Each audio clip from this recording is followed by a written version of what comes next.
The text message came during my lunch break at the office. Mom, cleaned out your old room. Finally getting rid of all that junk you left behind. I stared at the message for a long moment, my sandwich forgotten. Old room meant the bedroom I'd stayed in for 2 weeks last month when my apartment building had emergency repairs. Junk probably meant my entire life. Me, what exactly did you throw away? Mom, just old stuff. Broken laptop, some clothes, random papers. Nothing important. My blood went cold. Me, which laptop?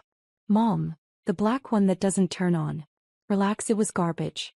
I stood up so fast my chair rolled backward and hit the wall. 3 of my colleagues looked up from their desks. I forced myself to take a breath to keep my voice steady. Everything okay, Sarah? Martinez asked from across the room. Family emergency, I managed. I need to make a call. I walked quickly to the secure communications room, my federal badge swinging from its lanyard. My hands were shaking as I swiped into the restricted area. That laptop wasn't broken. It was encrypted with a 15-character password and biometric security. It contained 3 years of classified investigation files on an international cybercrime network worth $42 million in seized assets. And my mother had just sold it. I pulled up my mother's contact on my secure phone and called. She answered on the 3rd ring, her voice bright and cheerful. Sarah, we're just sitting down to Sunday dinner. Your brother and his wife are here. We'd love it if you could. Mom, where is the laptop? What? Oh honey, I sold it this morning. Some college kid gave me $500 cash. Can you believe it? $500 for a laptop that doesn't even work. I thought I was so. What was the buyer's name? My voice came out flat, professional. The voice I used when interviewing suspects. I don't know. He saw my Facebook Marketplace post and came right over. Why does it matter? It was just taking up space in. I need you to listen to me very carefully. That laptop was not mine to sell. It's federal property. You've committed a felony. There was a long pause. Then she laughed. Sarah, don't be dramatic. It was in your room. I assumed. You assumed wrong. I'm calling the cybercrime unit. Don't touch anything else in that room. Don't delete any messages. Don't contact that buyer. Do you understand? Sarah Jane Mitchell, I don't appreciate your tone. I'm your mother and I was just trying to help clean up your... I ended the call and immediately contacted my supervisor, Deputy Director Chen. He answered immediately. Mitchell. It's Sunday. This better be. Sir, we have a situation. My classified laptop was sold by a family member. Approximately 2 hours ago. All case files for Operation Silent Wire were on that device. The silence on the other end lasted 3 seconds. Then, Jesus Christ. Give me the address. I'm activating the emergency response team now. 15 minutes later, I pulled into my parents' driveway. 4 unmarked federal vehicles were already there, parked strategically to block any exits. My mother stood on the front porch, her face pale, clutching her phone. My father stood beside her, his expression somewhere between confused and angry. My brother Derek sat on the porch steps, his wife Amanda standing behind him with her hand on his shoulder. Both of them stared at the federal agents like they'd appeared out of thin air. I stepped out of my car, my badge clearly visible. Agent Rodriguez approached me first. Mitchell. The area is secure. Your mother has been very uncooperative. That's my mother's default setting, I said quietly. Where's Chin? Inside, reviewing the Facebook Marketplace messages. We're running a trace on the buyer now. My mother spotted me and immediately started down the steps. Sarah, what is going on? Why are there government agents in our house? I walked past her, following Rodriguez inside. My father grabbed my arm. Sarah, your mother made a simple mistake. There's no need for all this. Dad, she sold classified federal property to an unknown buyer. This isn't a simple mistake. This is a federal crime. Derek jumped to his feet. Oh, come on. Mom didn't know it was your work laptop. You left it here. What was she supposed to think?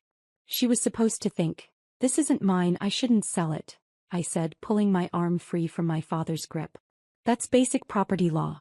But since she specifically sold federal government property without authorization, she's violated 18 U.S.C. Section 641. That's theft of government property. 10 years maximum sentence. Amanda's hand flew to her mouth. 10 years. Sarah, stop trying to scare everyone, my mother snapped, following me into the house. You're overreacting. It was just a laptop. Just tell them it was a mistake and we'll get it back. I'll call the buyer and... You will not contact the buyer, Deputy Director Chin said, emerging from what used to be my temporary bedroom. He was a compact man in his 50s, with steel gray hair and the kind of presence that made rooms go quiet. Mrs. Mitchell, I'm Deputy Director Chin of the FBI's Cybercrime Unit. Your daughter works under my command. The laptop you sold this morning contains classified information related to an ongoing federal investigation. The buyer's phone is already offline. He's either destroyed it or he knows what he has. My mother's face went from pale to white. Classified? Sarah's just she works with computers. She's not. I'm a supervisory special agent, I said quietly. I've been with the FBI for 6 years. The laptop you sold contains case files on an international cybercrime network responsible for stealing $42 million from U.S. financial institutions.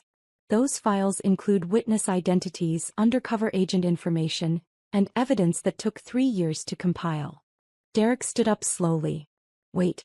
You work for the FBI? Yes. Since when? Since I graduated from Quantico 6 years ago. My mother grabbed the porch railing. But, you said you worked in IT. You said it was boring office work. You said.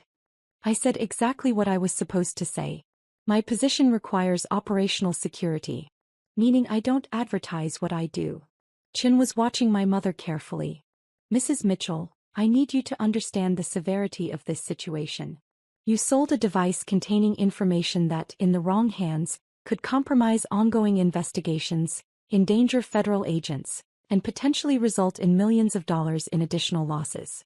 Whether you knew what was on that laptop is irrelevant.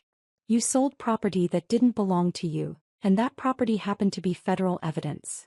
But I didn't know, my mother protested. Sarah, tell them I didn't know. Ignorance isn't a defense, I said. You saw a laptop in a room where I temporarily stayed. You made an assumption about ownership and you sold it. You didn't ask. You didn't call. You just sold it. Because you never answer your phone. You're always too busy with your important job to talk to your own family. My important job is literally protecting people from cybercriminals, I said. And right now, thanks to you, 3 years of work might be compromised. Agent Rodriguez appeared in the doorway. Sir, we have a location on the buyer. College student named Marcus Chin. No relation. Living in an apartment complex on Jefferson Avenue. Tech team is mobilizing now. Chin nodded. Take Mitchell with you. Mrs. Mitchell, you need to come with me for formal questioning. Questioning. My father stepped forward. Now wait just a minute. My wife made an honest mistake. Surely we can resolve this without. Mr. Mitchell, your wife sold federal property containing classified information. This isn't a negotiation. She will be questioned, and depending on what we recover and how this situation resolves, charges may be filed. Derek grabbed my arm as I moved to follow Rodriguez. Sir, come on. You can't let them arrest Mom. Just tell them it was a misunderstanding. I looked at him for a long moment. Derek, who'd borrowed my car 3 years ago and returned it with an empty tank and a dent he never mentioned. Derek, who'd forgotten to pay me back the $2,000 he'd borrowed for his wedding. Derek, who'd laughed the loudest when Mom made jokes about my boring computer job. It's not a misunderstanding, I said. It's theft of government property. Now let go of me. I have a laptop to recover. Marcus Chin lived in a third-floor walk-up that smelled like instant ramen and desperation. Rodriguez, 3 other agents, and I stood outside his door. I could hear movement inside. Rodriguez knocked. FBI. Open the door. The movement stopped. Mr. Chin, we know you purchased a laptop this morning from a Facebook Marketplace seller. We need to speak with you about that device. Open the door now. 30 seconds passed. Then the door opened slowly. Marcus Chin was 20, maybe 21, with dark circles under his eyes and the pallor of someone who spent too much time indoors. He looked at Rodriguez's badge and went even paler. I didn't do anything wrong, he said immediately. May we come in? He stepped back. The apartment was small, cluttered with computer equipment. And there on his desk was my laptop. Closed but plugged in. Did you turn it on? I asked, stepping past Rodriguez. Marcus shook his head quickly. I tried. It asked for some kind of password and then wanted a fingerprint. I was going to wipe it and reinstall the OS, but I haven't had time yet. Relief flooded through me so intensely I had to grip the edge of his desk. You haven't accessed any of the files? I couldn't. The security was... Wait, who are you? I held up my badge. Supervisory Special Agent Sarah Mitchell. That's my laptop. You purchased stolen federal property. I didn't steal anything. Some lady sold it to me on Facebook. I have the messages. Rodriguez moved to examine the laptop while I focused on Marcus. Show me the messages. He pulled out his phone with shaking hands, opening Facebook Marketplace. There were the messages with my mother. Her profile picture, a photo from Derek's wedding, smiled out at me from the screen. She said it was broken, that her daughter didn't want it anymore, Marcus said. $500 seemed fair for parts. I build computers, I was going to salvage the hard drive and sell the rest. I didn't know it was stolen. I swear. Rodriguez powered up the laptop. The FBI logo appeared on the screen, then the security prompt. He looked at me. Mitchell, you want to do the honors? I moved to the laptop, entered my password, pressed my thumb to the sensor. The system unlocked, displaying the secure desktop I'd last seen 3 weeks ago. Every file was exactly where I'd left it. Thank God, I whispered. Rodriguez turned to Marcus. Mr. Chin, you're not being charged with anything.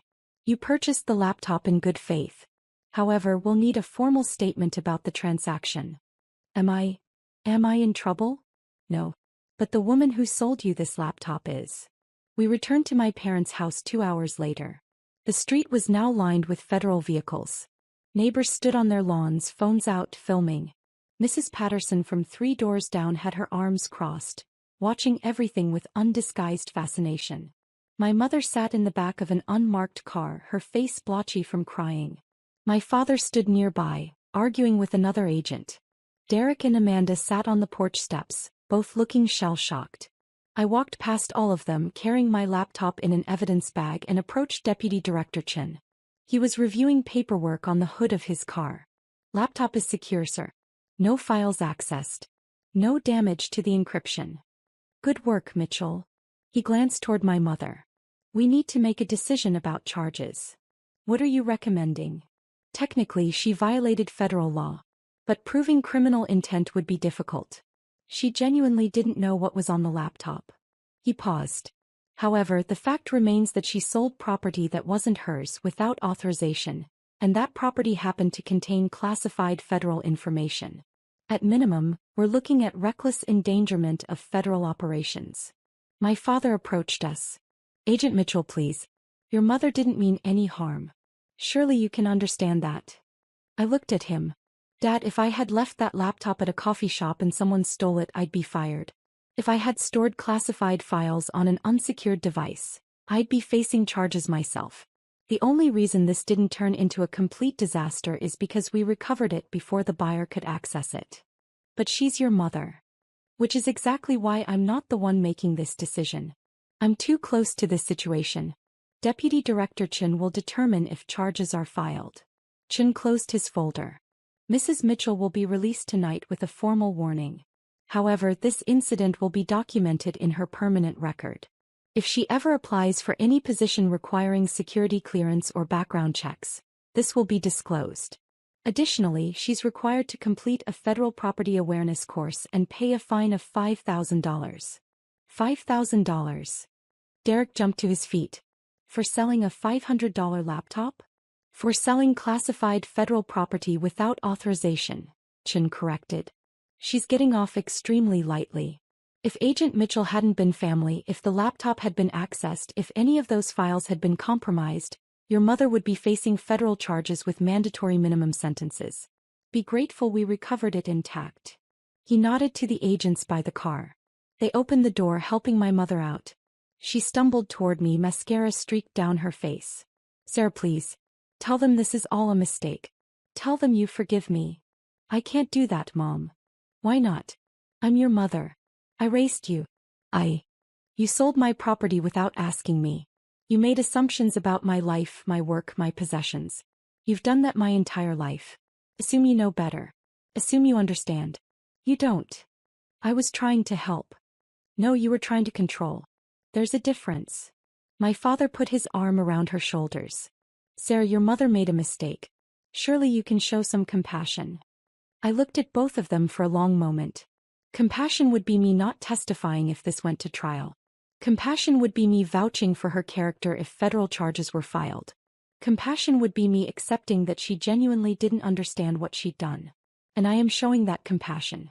That's why she's going home tonight instead of spending the night in federal custody. But the fine is non-negotiable. And honestly, it's less than the $500 she got for the laptop. She's coming out ahead. Derek grabbed my shoulder. Sarah, we're family. Family helps each other. Can't you just? Family respects boundaries, I said, pulling away from him. Family doesn't sell each other's property. Family doesn't make assumptions about each other's lives. We didn't know you worked for the FBI. Because I couldn't tell you. Because my job requires operational security. Because the work I do is sensitive and dangerous and requires absolute discretion. I looked at my mother. But instead of respecting that I had my reasons for privacy, instead of asking before touching my things, you just assumed I was nobody important doing nothing important. My mother's face crumpled. I never said you were nobody. You didn't have to say it. You showed it. Every time you introduced me as, Sarah, she works with computers. Every time you changed the subject when I tried to talk about work. Every time you made it clear that Derek's sales job was somehow more impressive than whatever I was doing. That's not fair, Derek protested. Isn't it? When was the last time Mom bragged about me at her book club? When was the last time Dad told his golf buddies about my career? You don't even know what I do because you never bothered to ask past the surface level. Chin cleared his throat. Mitchell, we need to transport the laptop back to the field office. You riding with us? Yes, sir. I turned to walk toward the federal vehicles. My mother called after me. Sir, wait. When will we see you again? I paused, looking back at her. I don't know, Mom. I need some time to think about boundaries and respect and what family actually means. You can't just abandon your family. I'm not abandoning anyone. I'm protecting myself. There's a difference. 3 days later, I sat in Deputy Director Chen's office, reviewing the final incident report. The laptop had been thoroughly examined by our tech team.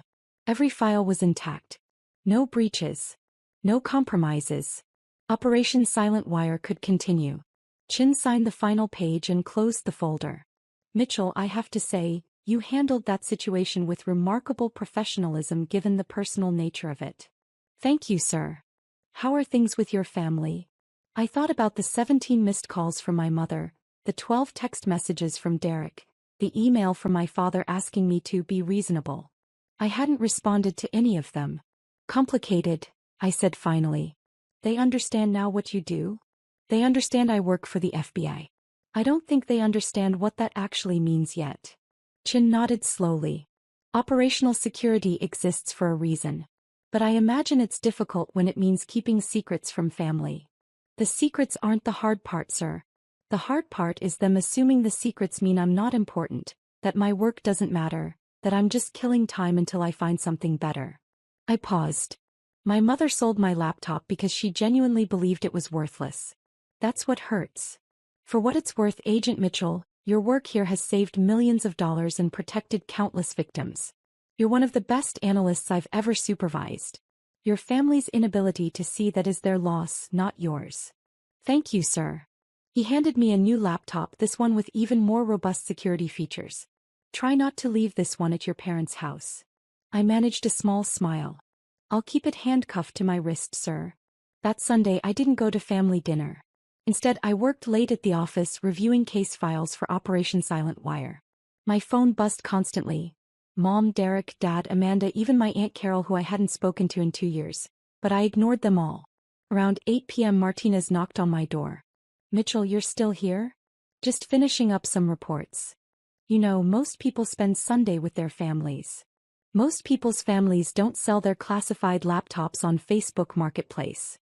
He winced. Yeah, I heard about that. That must have been intense. It was educational, I said. I learned that my mother values $500 more than respecting my property. I learned that my family still sees me as the little sister who needs their guidance and protection. I learned that 6 years with the FBI and 3 years investigating major cybercrime means less to them than Derek's entry-level sales position. Families are complicated. Families are supposed to respect each other. There's nothing complicated about that. Martinez leaned against the doorframe. You going to talk to them eventually? Eventually. When I figure out what to say beyond, you committed a federal crime and I'm still processing that. For what it's worth, you did the right thing. Following protocol, recovering the laptop, not letting family connections compromise the investigation. That took guts. It took training, I corrected. This is what we do. We don't let personal feelings interfere with federal investigations. Even when the suspect is your mom? Especially when the suspect is my mom.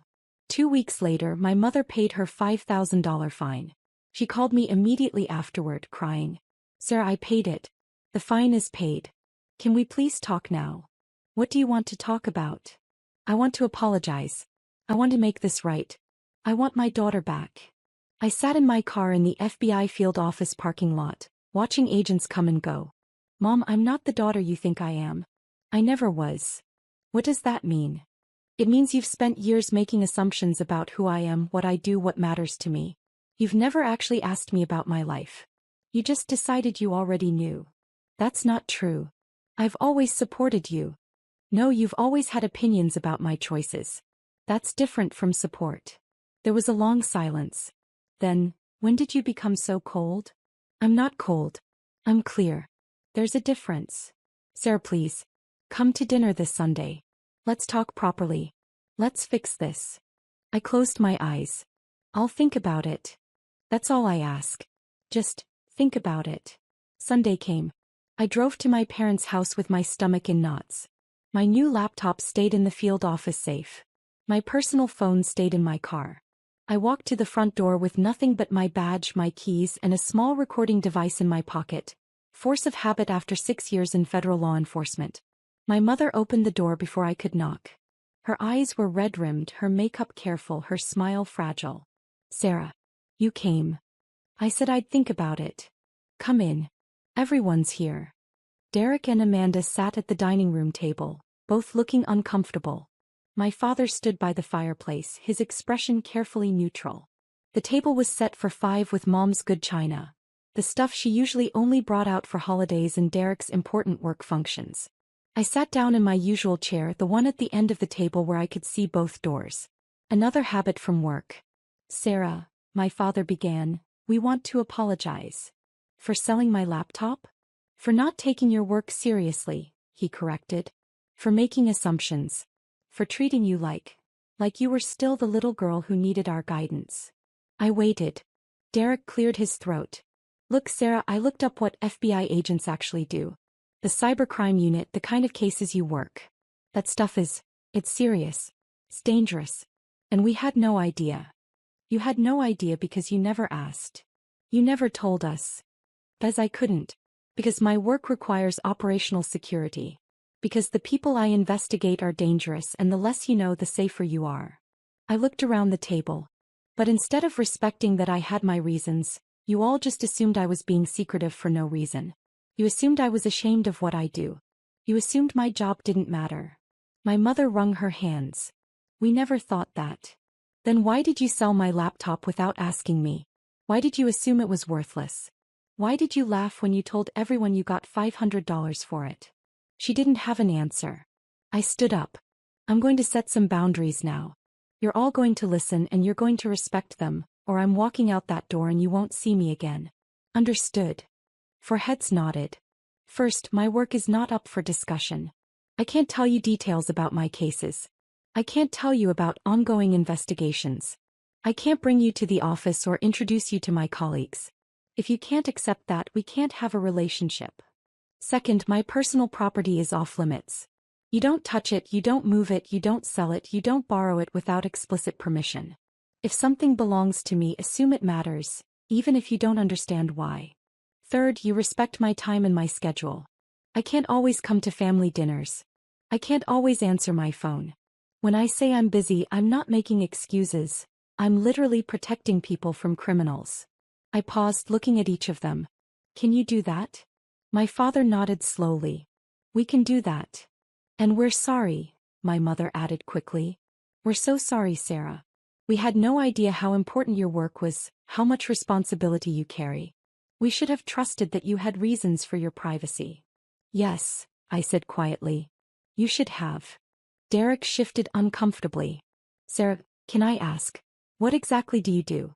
I mean, I know you're with the FBI, but what's your actual role? I considered the question. I investigate cybercrime. Financial fraud, identity theft, ransomware attacks, organized hacking networks. I track criminals who think they're untouchable because they operate online. I build cases against people who steal millions of dollars from victims who never see them coming. I paused. The laptop Mom sold contained 3 years of evidence against a network that stole $42 million from U.S. banks. If that information had been compromised, 3 years of work would have been destroyed. Witnesses could have been identified and killed. Undercover agents could have been exposed. The entire investigation could have collapsed. The room was silent. That's what was on the laptop you sold for $500, I said, looking at my mother. That's what you almost destroyed. She started crying again. My father put his arm around her shoulders. We understand now, he said. We're sorry. I sat back down slowly. I need you to really understand. I don't have a boring office job. I don't sit in a cubicle playing on Facebook all day. I carry a weapon. I have arrest authority. I've testified in federal court. I've helped put criminals in prison for decades. This isn't a hobby or a phase or something I'm doing until I figure out what I really want to do with my life. This is my career. This is who I am. Amanda spoke for the first time. We're proud of you, Sarah. For what it's worth. I looked at her. Are you? Yes. Genuinely. What you do matters. It helps people. And it takes courage. She glanced at Derek. We should have recognized that sooner. Derek nodded reluctantly. Yeah. We should have. Dinner was awkward but civil. My mother asked careful questions about my apartment, my car, anything that wasn't work-related. My father talked about his golf game. Derek mentioned his latest sales numbers with less enthusiasm than usual, like he'd realized his triumph over closing a $1,000 account seemed small next to federal investigations worth millions. I left early, claiming exhaustion. My mother hugged me at the door. Will you come back? She whispered. Next week. Maybe. If I don't have a case emergency. Of course. Your work comes first. It was the first time she'd ever said that and actually meant it. 3 months later, Operation Silent Wire concluded successfully. We arrested 17 members of the cybercrime network, seized $42 million in assets, and shut down their entire operation. It made national news. The FBI press conference featured Deputy Director Chen prominently, but our team got recognition internally. My mother called me the day after the press conference. Sarah, was that your case? The one on the news. I can't discuss active investigations, Mom. But it's not active anymore. It's concluded. They arrested everyone. I smiled despite myself. Yes. That was my case. 3 years, she said quietly. You worked on that for 3 years. And I almost destroyed it. But you didn't. We recovered the laptop in time. The operation was successful. I'm sorry, Sarah. I'm so sorry. I know, Mom. I know. Family dinners became monthly instead of weekly. I showed up when I could, left when I needed to. Nobody questioned my schedule anymore. Nobody made jokes about my boring computer job. Nobody sold my property. It wasn't perfect. My family still didn't fully understand what I did. They never would. Operational security meant I'd always be keeping secrets. But they respected my boundaries now. They respected that my work mattered even if they couldn't see it. And honestly, that was enough.